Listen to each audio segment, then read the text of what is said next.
বিদ্যা হলি সেই শ্রীকৃষ্ণ শ্রীরাম সুদাম সকল রাখালিয়াগণ তখন সেই বৃন্দাবন মাধবে গোচরণ করছেন।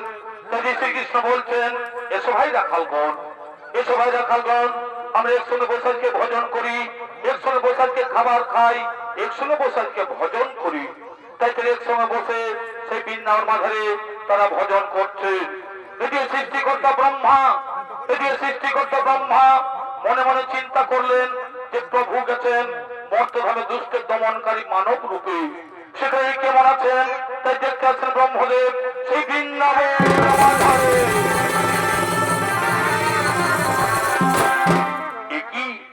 একই সেই প্রভু নারায়ণ, একই সেই প্রভু নারায়ণ আজ মর্তধামে সে গৌচারণ করছে, এর সাথে গোপ বালকদের সাথে খাবার খাচ্ছে।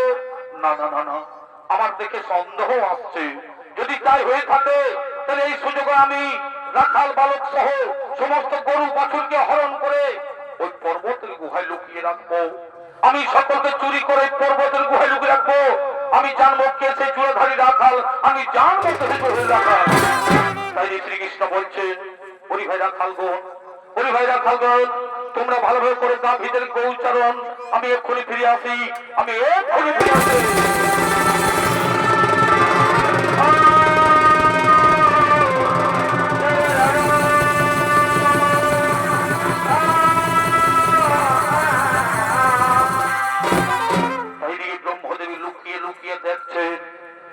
ব্রহ্মদেবী লুকিয়ে লুকিয়ে দেখছেন এখানে তো কৃষ্ণ নেই, এখানে তো কৃষ্ণ নেই। এই সুযোগে আমি রাখাল বালক সহ সমস্ত গরু বাছুরকে হরণ করে ওই পর্বতের গুহায় লুকিয়ে রাখবো। আমি সকলকে চুরি করে পর্বতের গুহায় লুকিয়ে রাখবো। দেখি ভগবান শ্রীকৃষ্ণময় কি করতে পারে। হ্যাঁ হ্যাঁ, দেখি ভগবান শ্রীকৃষ্ণ কি করতে পারে।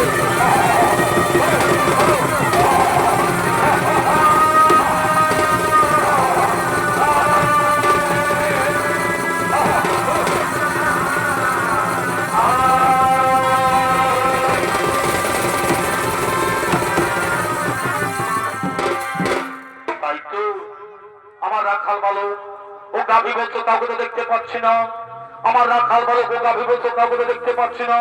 তারা গেল কোথায়, তারা গেল কোথায়? আমাকে জানতে হবে যে সত্যি ঘটনা কি।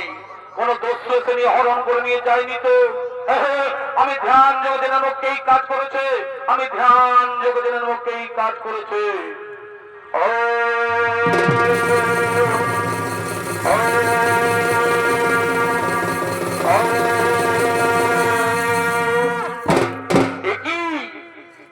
ব্রহ্মদেব, তুমি আমার রাখাল বালক ও গোবৎসকে হরণ করেছো, তুমি আমার রাখাল বালক ও গোবৎসকে চুরি করেছো। আমার এই নাভি মূলে যে ব্রহ্মদেবের তার কত ক্ষমতা। এই মহাপাপের উচিত শাস্তি তোমায় পেতে হবে ব্রহ্মদেব, এই মহাপাপের উচিত শাস্তি তোমায় পেতে হবে ব্রহ্মদেব, এই মহাপাপের উচিত শাস্তি পেতে হবে ব্রহ্মদেব। তাই সেই ব্রহ্মদেবকে শাস্তি দেওয়ার জন্য, এটি ব্রহ্মদেবকে শাস্তি দেওয়ার জন্য অনাদি প্রভু নারায়ণ তিনি আরেক নকল ব্রহ্মা সৃষ্টি করলেন। তাই সেই নকল ব্রহ্মা সৃষ্টি করে তাকে ব্রহ্মার আসনে বসিয়ে দিচ্ছে। তাই যে নকল ব্রহ্মা অর্থাৎ তার রক্ষে গুণ আসছেন সেই ব্রহ্মলোকের দিকে।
করেছেন।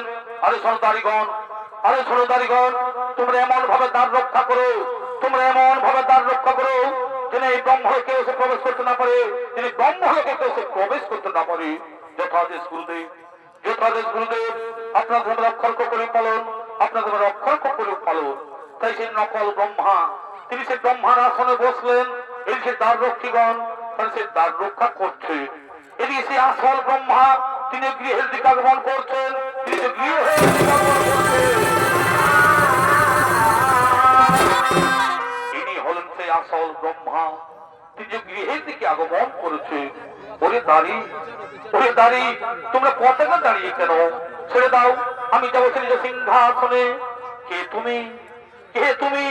সৃষ্টিকর্তা ব্রহ্মদেবের রূপ ধারণ করে আমাদের ব্রহ্মলোকে আসছো। ওরে দাঁড়ি, আমি তো সে তোমাদের ব্রহ্মা। তা ছেড়ে দাও, আমি ব্রহ্মলোকে যাই। অসম্ভব, তা হতে পারে না। আমাদের ব্রহ্মা তো তার সিংহাসনে বসে আছে। কি বললে? কি বললে? তোমাদের ব্রহ্মা ব্রহ্মলোকে বসে আছে? আরে না না, সে ব্রহ্মা নয়, আমি হলাম তোমাদের আসল ব্রহ্মা। তোমরা আমায় চিনতে পারছো না? কেন ছলনা করছো তুমি আমাদের সাথে? বলছি তো, আমাদের ব্রহ্মা ব্রহ্মলোকে বসে সৃষ্টির কাজ করছে, আর তুমি এসে বলছো আমি ব্রহ্মা। আমরা কিতে ভুলবো না তোমার এই ছদ্মবেশ। যাও, এখান থেকে বেরিয়ে যা বলছি, এখন তো বেরিয়ে যাও।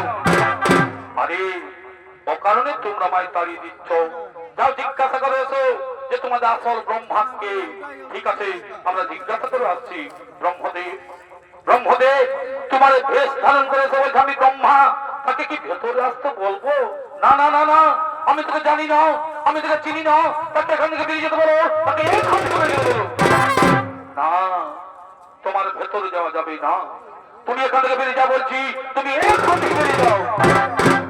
কি আমার এই ঘর, আমার এই বাড়ি, এই ব্রহ্মলোকে বসে আছে আরেক ব্রহ্মা। আমি বুঝতে পেরেছি, আমি বুঝতে পেরেছি। আমি বৃন্দাবনে গিয়েছিলাম ভগবানকে পরীক্ষা করার জন্য। আমি বৃন্দাবনে গিয়েছিলাম ভগবানকে পরীক্ষা করার জন্য।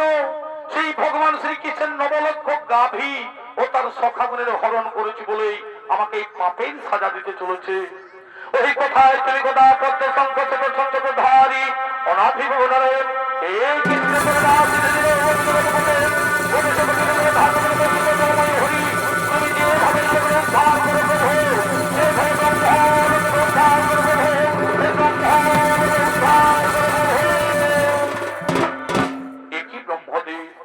কি কারণে তোমার চোখে মুখে জল কেন? কি দুঃখ অন্তরে তব? ভগবান অন্তর্যামী, তুমি তো সকলে জানো প্রভু, সকলে তোমার লীলা প্রভু। আমি তোমায় পরীক্ষা করতে গিয়েছিলাম মধুর বৃন্দাবনে। তোমাকে গরু চড়াতে দেখে আমি সন্দেহর বশীভূত হয়ে তোমার নবলক্ষ গরু চুরি করেছি ও সদাগরের হরণ করেছি বলেই আমাকে এই পাপের সাজা দিলে প্রভু। আমার আসনে আরেক ব্রহ্মা সৃষ্টি করে বসিয়ে দিয়ে আমাকে তাড়িয়ে দিচ্ছ। আমার অপরাধ হয়েছে, তুমি আমায় ক্ষমা করে দাও। শোনো ব্রহ্মদেব, এই অপরাধের জন্য তোমাকে শাস্তি পেতেই হবে, এই অপরাধের জন্য তোমাকে শাস্তি পেতেই হবে। বলো প্রভু, কি শাস্তি দেবে আমায়? কি শাস্তি দেবে আমায়? শোনো ব্রহ্মদেব, তুমি একজন ব্রাহ্মণ হয়ে গরু চুরি করেছো বলে, তুমি একজন ব্রাহ্মণ হয়ে গরু চুরি করেছো বলে ওই দাপর অবসানে কলি যুগে তোমাকে মুসলমান ঘরে জন্ম নিতে হবে। না প্রভু না, তুমি আমি এত বড় শাস্তি দেবেন না প্রভু। আমি চতুর্মুখ ব্রহ্মা, আমার হাতে চতুর্বেদ বিরাজমান, গায়ত্রী মন্ত্র শুধু আমার শরীরে। আমি কেমন করে মুসলমান ঘরে জন্ম নেব? আমি কেমন করে মুসলমান ঘরে লালিত পালিত হব? এই অভিশাপ তুমি ফিরিয়ে নাও প্রভু, এই অভিশাপ তুমি ফিরিয়ে নাও। শোনো ব্রহ্মদেব, নদীর জল একবার বই চলে যেমন ফিরিয়ে আসে না, তেমনি আমার মুখ থেকে যে বাক্য বেরিয়েছে সেই বাক্য কোনদিন ফিরিয়ে যাবে না। কলি যুগে তোমায় মুসলমান ঘরে জন্ম নিতেই হবে, কলি যুগে মুসলমান ঘরে জন্ম নিতেই হবে। ঠিক আছে প্রভু, তোমার মনের বাসনা পূর্ণ করতে আমি মুসলমান ঘরে জন্ম নেব, কিন্তু আমায় কথা দাও প্রভু, আমি যেন মুসলমান ঘরে জন্ম নিয়ে আমি যেন হরির নাম করতে পারি প্রভু, আমি যেন হরির নাম করতে তথাস্তু। ধরিত্রী জননীকে পাপ মুক্ত করতে আমি যুগে যুগে হয়েছি অবতার। তাই এই কলিযুগের কলিযুগের অস্ত্র শুধু হরির নাম, এই কলির অস্ত্র শুধু হরির নাম, হরির নাম, হরির নাম, হরির নাম, হরির নাম। শুনো আমার সৃষ্টি, বিশ্বের জনমানব, তোমরা সকলেই কান পেতে শুনো। আমার মতো কেউ কোনদিন অন্যায়ের ক্ষতি করতে যেও না, আমার মতো কেউ কোনদিন গরু চুরি করতে যেও না। এই সামান্য ভুলের জন্য আমি সৃষ্টিকর্তা ব্রহ্মা হয়েও আমাকে কেমন শাস্তি পেতে হচ্ছে। আমাকে মুসলমান ঘরে জন্ম নিতে হবে, আমাকে মুসলমান ঘরে লালতে পালতে হতে হবে, আমাকে কেমন শাস্তি পেতে হচ্ছে ভগবান, আমাকে কেমন